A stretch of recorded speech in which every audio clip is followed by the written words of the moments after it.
माघ मास का महात्म्य छठा अध्याय। पूर्व समय में सतयुग के उत्तम निषेध नामक नगर में हेमकुंडल नामक कुबेर के सदृश धनी वैश्य रहता था, जो कुलीन, अच्छे काम करने वाला, देवता अग्नि ब्राह्मण की पूजा करने वाला, खेती का काम करता था और वह गौ, घोड़े, भैंस आदि का पालन करता था। दूध, दही, छाछ, गोबर, घास, गुड़, चीनी आदि अनेक वस्तु बेचता, जिससे उसने बहुत सा धन इकट्ठा कर लिया था। जब वह बूढ़ा हो गया तो मृत्यु को निकट समझकर उसने धर्म के कार्य करने प्रारंभ किए। भगवान विष्णु का मंदिर बनवाया, कुआं, तालाब, बावड़ी, आम, पीपल आदि वृक्ष के तथा सुंदर बाग बगीचे लगवाए।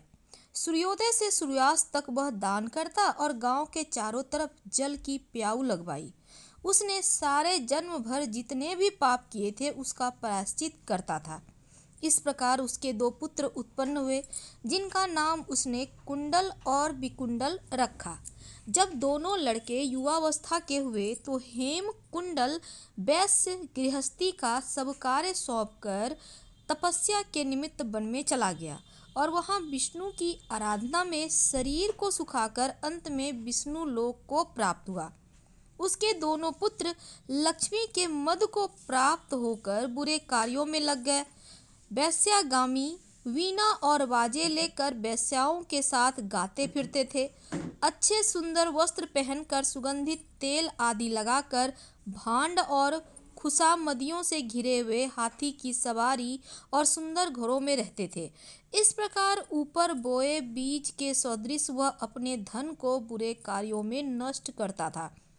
कभी किसी सत्पात्र को दान आदि नहीं करते थे, ना ही कभी हवन, देवता या ब्रह्मा जी की सेवा तथा विष्णु का पूजन ही करते। थोड़े दिनों में उनका सब धन नष्ट हो गया और वह दरिद्रता को प्राप्त होकर अत्यंत दुखी हो गया। भाई, जन, सेवक, उपजीवी सब इनको छोड़कर चले गए। तब इन्होंने चोरी आदि करना प्रारंभ कर दिया और राजा के भय से नगर को छोड़कर डाकुओं के साथ वन में रहने लगे और वहां अपने तीक्ष्ण बाणों से वन के पक्षी, हिरण आदि पशु तथा हिंसक जीवों को मारकर खाने लगे। एक समय इनमें से एक पर्वत पर गाय, जिसको सिंह मारकर खा गया, और दूसरा वन को गया, जो काले सर्प के डसने से मर गया। तब यमराज के दूत उन दोनों को बांधकर यम के पास ले आए और कहने लगे कि महाराज, इन दोनों पापियों के लिए क्या आज्ञा है। माघ मास महात्म्य छठा अध्याय समाप्त हुआ। हम आपके साथ कल 7वें अध्याय के साथ जुड़ेंगे। अभी विदा लेते हैं। पसंद आए तो लाइक कर सब्सक्राइब करें, शेयर करें, कमेंट करें। हर हर महादेव। धन्यवाद।